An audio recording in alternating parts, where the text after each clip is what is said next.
This program is sponsored in part by the Center for Freedom and Prosperity and the Vernon K. Kriebel Foundation. I'm from Appalachia, a coal miner's daughter. For hundreds of years, people settled here to find freedom. They persevered by relying on themselves and their family to survive. Very nice. But my home has changed. We've lost our self-reliance. Appalachia has been left to fail. I'm Emerald, a proud Appalachian, and I want to thrive, not just survive. So I'm going to Washington, D.C. and team up with famed economist Dr. Richard Rahn, and together we will find those people around the globe who are thriving against all odds. First stop, Santiago, Chile. Founded in 1541, this now booming metropolis has served as the country's capital since colonial times. Thanks to Santiago's steadily growing economy, the city is home to a beautiful rising skyline, a thriving theater scene, urban development, dozens of shopping centers, and a restaurant scene to rival any metropolitan city around the globe. It's also home to the tallest building in Latin America. And it's inspiring because in just a relatively short amount of time, it is shedding its status as a poor country and has emerged as a developed country. A country brimming with individual success stories, individuals who have benefited from policies of economic freedom that allow ordinary citizens of this country to dream. Carolina Echenique was inspired to start her unique brand of snacks, Tika Chips, right in her garage. I had a dream. I dreamt that all these chips were falling from the sky. So I picked them during the dream and I look at them and I realized that there were potatoes and different vegetables, all color. And I woke up that morning and I look at my husband. I just look at him straight to his eyes and I say, okay, I'm gonna start all over. I'm gonna do this healthy snack called whatever that is going to be with different vegetables from Chile, all natural and colored, and I don't know, I'm gonna start this adventure. Needless to say, Carolina outgrew her garage and has had to greatly expand her original team of just 3 employees. I just thought it was going to be a cool product, really good, and I don't know, everyone was going to need it or have it close to their homes in little stores. But now we are in more than 3,000 points of sale in Chile, and we're expanding all over. We're exporting to 12 different countries. This allowed us to employ a lot of people all over the world, and this is just free trade. I have to say, I'm liking the taste of free trade. We just sold our first container to New York, so we're going to start in like retail stores, small stores, gourmet stores, delicatessen stores in New York. I'm going to find out how to expand in the U.S. I hope that everyone likes I need to that. figure out how to get them to North Carolina. And I know they'd be huge, so, and I need to have access to them. How did this place pull itself up out of the mire of poverty to reach prosperity? My journey began with one man that had a vision, a dream of a better Chile. That man is Jose Piñera, former Minister of Labor, Social Security, and Mines. Piñera instituted a novel idea of a privatized pension plan system that would provide Chile with the capital it needed to grow into a now developed country and to inspire a different way of living for its people. It was very important, Emerald, at the very beginning in 1975 and the later years, to do a set of coherent and quite radical free market reforms. Those reforms centered on a radical plan to redefine the role of the central government. In the 1980s, Piñera introduced a system that took Social Security savings accounts and redirected the money into projects that created wealth, generated growth, and provide financial security for retired citizens. The plan grew out of economic necessity. Not only was the dream of starting a successful business unlikely 40 years ago in Chile, but prior to the 1980s, there was also little hope for the average Chilean to live out their golden years with security. Thanks to political turmoil and a flawed system, Chile's pay-as-you-go Social Security was bankrupt by the late 1970s. But Jose Piñera believed freedom also means the freedom to plan for your future on your own terms. That's where his reforms began. And then is when I came with the plan and I said, what is wrong about, you see, the traditional tax and expense social security is that you destroy the link between contributions to the system and benefits from the system. Because different laws define the rate of contribution and different laws, subject to a lot of pressure, define the benefits. Why don't we create a system of personal retirement accounts where you save for old age so that your benefits are strictly related to your effort of work and saving. So it's a system based on responsibility, on saving, on effort, on liberty. And the system has allowed Chile, together with a lot of other reforms, to multiply our income per capita from $5,000 to $23,000 a year. And that is the threshold of being a developed country. A system like this also creates capital markets, create a pool of savings that can fuel economic growth. You can build all these beautiful buildings in the center of Santiago, in Sanhattan as we call it. And Sanhattan is the daughter of the private pension system because all Sanhattan is built with the savings of the workers. So I headed over to Sanhattan to check out these buildings that were constructed using the capital from the pension plan and to talk to one of the visionaries inspired by Piñera himself to transform this section of Santiago into a 21st century city.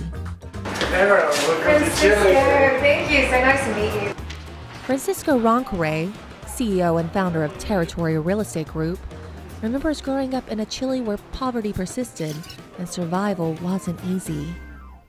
So I was 12, and my child was about making lines to get bread.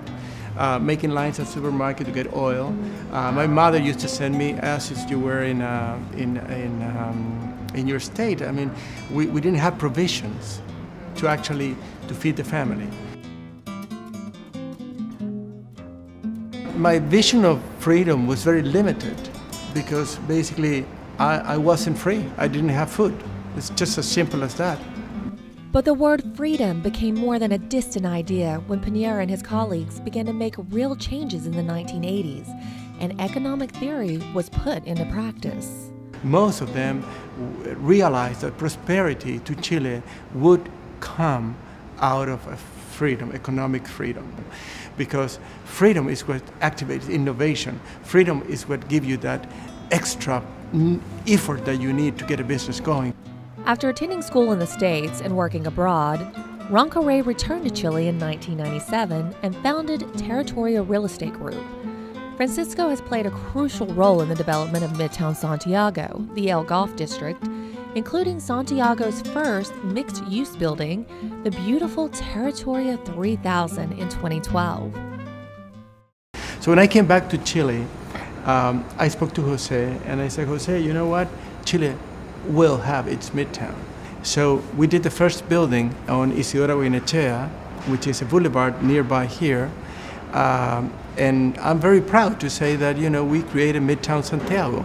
This is Midtown Santiago, part of the savings account of Chile. We built this tower.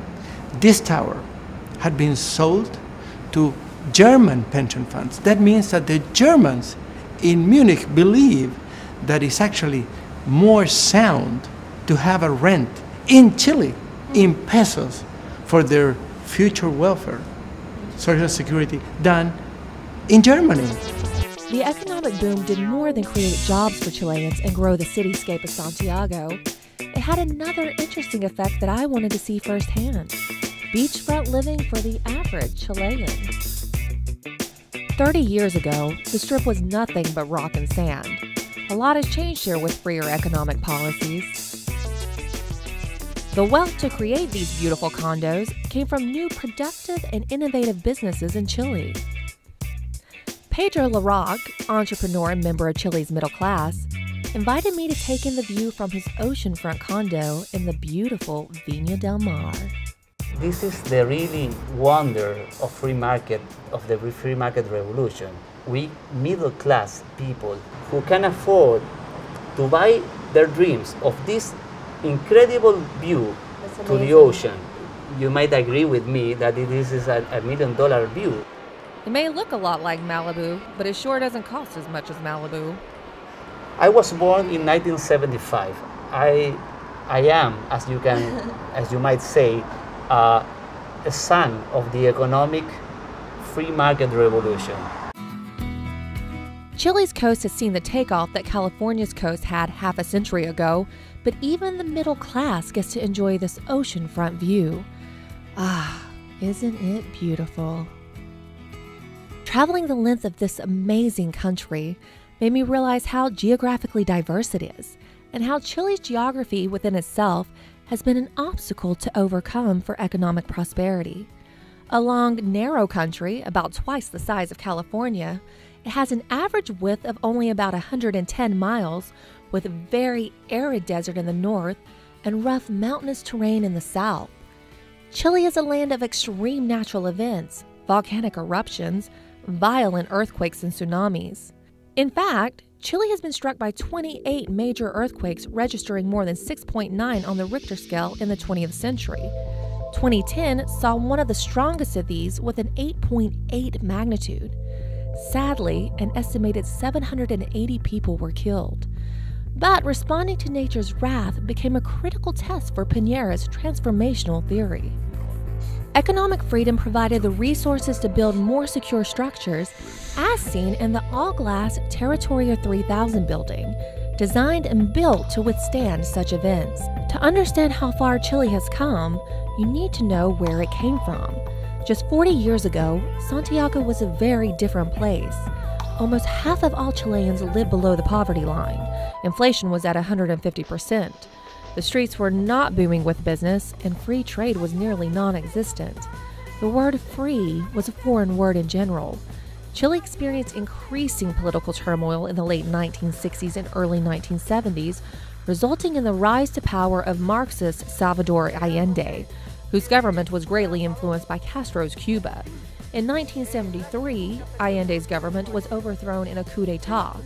For the next 16 years, Chile was governed by a military dictatorship headed by General Augusto Pinochet, whose abysmal human rights record tainted any real achievements on the economic front.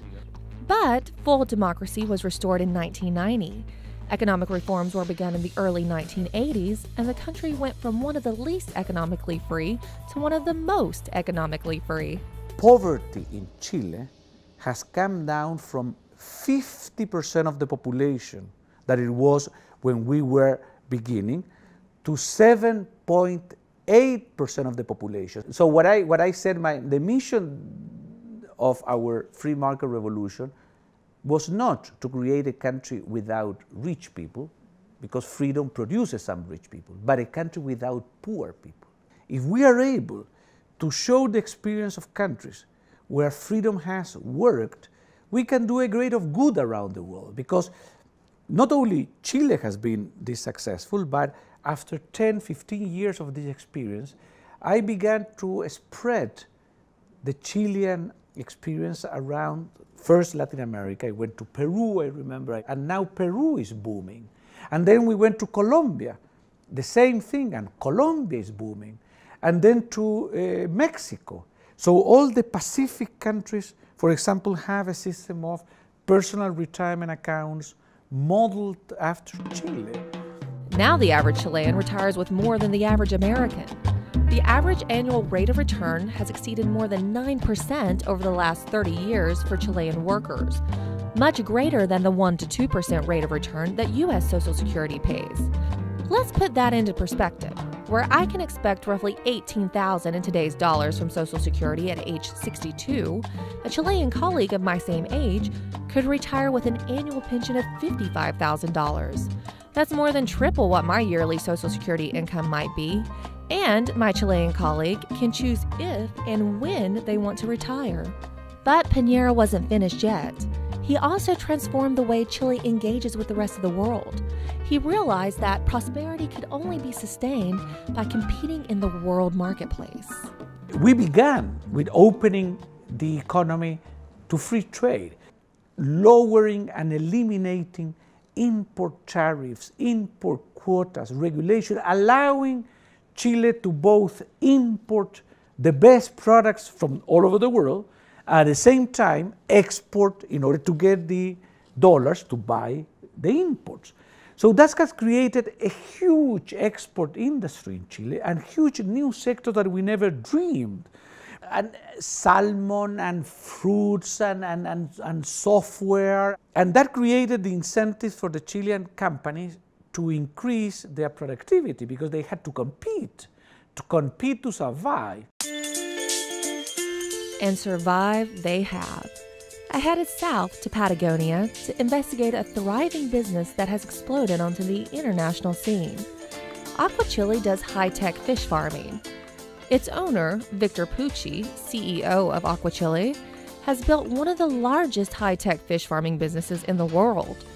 40 years ago, it would not have been possible to build this kind of business in Chile. There was a huge economic revolution in Chile in order to eliminate all the protection on the industry, to open the country to the world. A sector like salmon then raised because we saw the world as the market. Patagonia is an unlikely spot for a commercial success. It's a sparsely populated region located at the southern end of Chile, which borders Argentina. But the success of Pucci's Aqua Chile has meant positive changes for the region.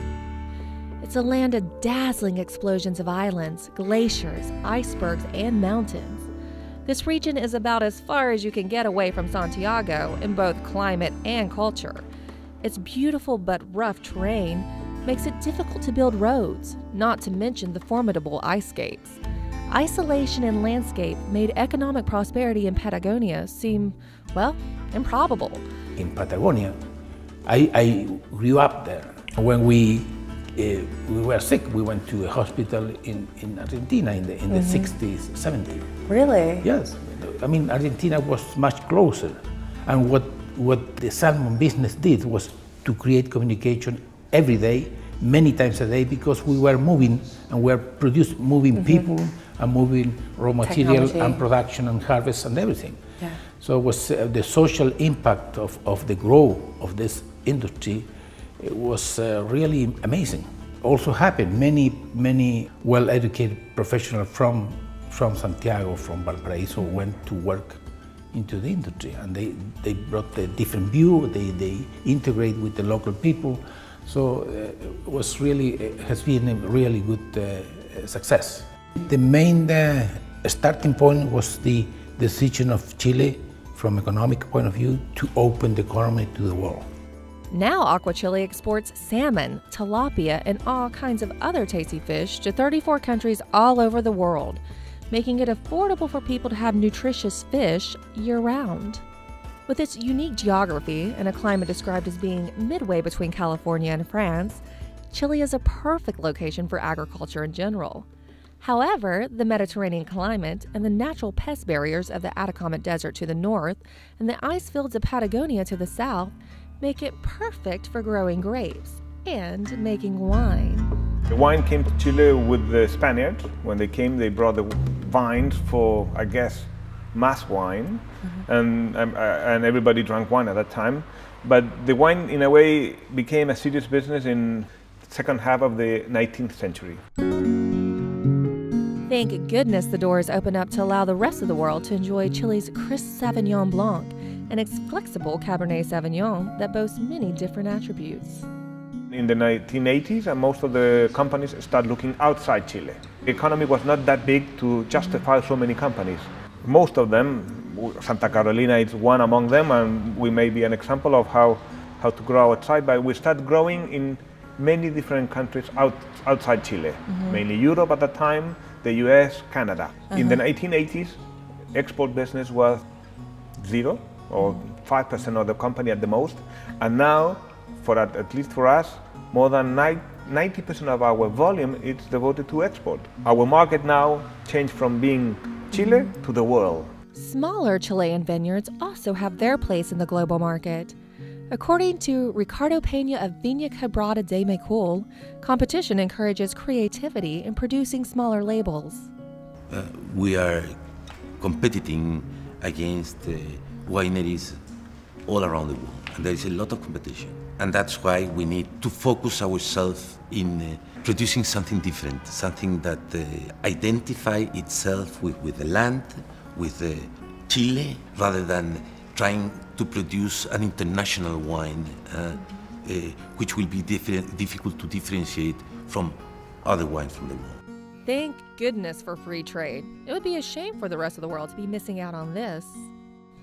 Although wine, salmon, and other Chilean products have become big players in the global market in more recent years, there's been one Chilean resource that has always been a big export, a natural resource buried in the desert lands of the distant north. So I jumped in my red rental pickup and hit the desert road. As luck would have it, I was out in the world's driest desert during an exceptionally rare rainstorm.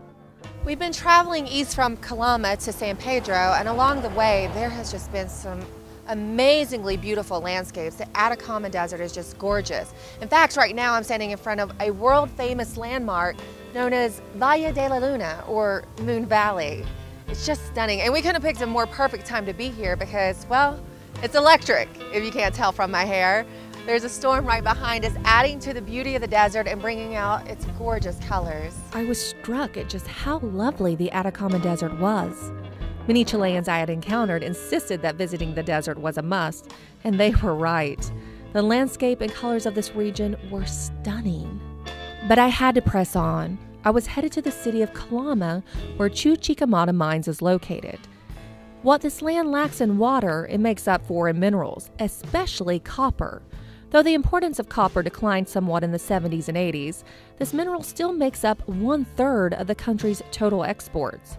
Due to mineral right reform during the 80s, most copper and other minerals now come from private mines. Former President Allende had nationalized the copper mines, which had been Chile's main export. After Allende fell, successive governments kept Codelco, the copper company that runs the most important state mine deposits in government ownership. But beginning in the late 1980s, private copper companies were allowed, and now these private copper companies produce about 2/3 of Chile's copper, and the state company only about 1/3. And as a coal miner's daughter, I found it interesting to see a similar industry in another country and compare it to my home and way of life. I looked at the town and mining site here in Calama and thought about how the people and the place relied on this industry, and I was reminded of home. But this was becoming more than a nostalgic journey to reconnect with my past. In Chile, I found a country reaping the benefits of what it has sown, a stable government and booming economy that haven't just stimulated overseas investment. It has encouraged a huge increase in international tourism, and you can see why. It has 4,000 miles of picturesque coast along the Pacific Ocean, much of it within sight of some of the tallest mountains on Earth, as high as 23,000 feet. In Chile, there is a landscape and a climate to suit most anyone, an improbable success given by nature. The name Chile itself is most commonly accepted to be derived from the native Aymara word Chile, meaning the land where the earth ends. But there is no end to the hope and warmth that I have found in this country. I think that Chile was really far away from where from, I don't know, 35 years ago. It's totally a different country. We had the chance to see another world, much more flexible, with free trade. We have like a stable economy. We had all the settings ready to use. And we had a lot of people to want to work with flexible rules and flexible laws that allows us to I don't know, to just wake up the morning after a dream and try to do whatever you want. In that kind of freedom, the true believed that prosperity could only come from freedom. The essentials of the reforms done in the 70s have been kept already for 30 years. So the stability of Chile depends a lot on the fact that different sectors of society have come to support the essence of a free market economic system. And I hope that in the future this will remain so. We've seen what works in Chile. Now the question remains, will Chile be able to maintain the policies and economic environment that allowed it to become a developed country with more prosperity for its citizens? Or will this country follow the lead of so many other countries that have forgotten where they came from? In Chile, the reformers really set out to create a fully functioning free market economy that would lead to a free society. They explicitly did so, and I think that that's the first country that I know of that had that as an explicit goal. And it was that model, a free society based on a free market, that the rest of Latin America saw at the beginning of the 1990s when they started their own economic reforms. And that had a big influence. But how far had influence spread? I wanted to find out more about how Chile's success has impacted the rest of Latin America. Well, I think that Peru is really the country that came closest to following in Chile's steps. After Chile, it was the country that introduced the most far-reaching reforms in the most comprehensive and coherent way in the shortest period of time, and achieved great results because of that. And it's not surprising why it was interested in doing so. Prior to making constructive policy changes, Peru had been in a dire economic situation. By 1990, Peru had gone backward by 30 years in per capita income due to socialist economic policies. By following in Chile's footsteps, Peru too has become an improbable success. The poverty rate has plummeted like no time in history. There's been a transformation of Peruvian society that has never happened in the history of Peru. And it is not at all an exaggeration to say that this is the best moment in Peruvian history. For me, it had been an amazing 2-week odyssey. But finally it was time to head back to Santiago to wrap up my time here in Chile. As I prepared to return home, Dr. Ron and I talked about all I had learned here in Chile over a nice outdoor lunch in the Chilean sunshine. Chile used to be a relatively poor Latin American country. Argentina had a much higher per capita income. Venezuela had a much higher per capita income. Now Chile, by following the economic freedom course and economic liberty, now has a much higher per capita income than Argentina or Venezuela, who basically have gone to a statist, almost socialist type of regimes. The key reasons Chile has succeeded are, first of all, the rule of law with honest judges, strong protection of private property, basically free markets, largely free trade, relatively low tax rates, fairly low levels of government spending, reasonable regulations, and a stable currency. Pretty simple. Yes. Through innovation, Chile has emerged from the shadow of poverty to become a leader in Latin America, with economic lessons that could well be applied here.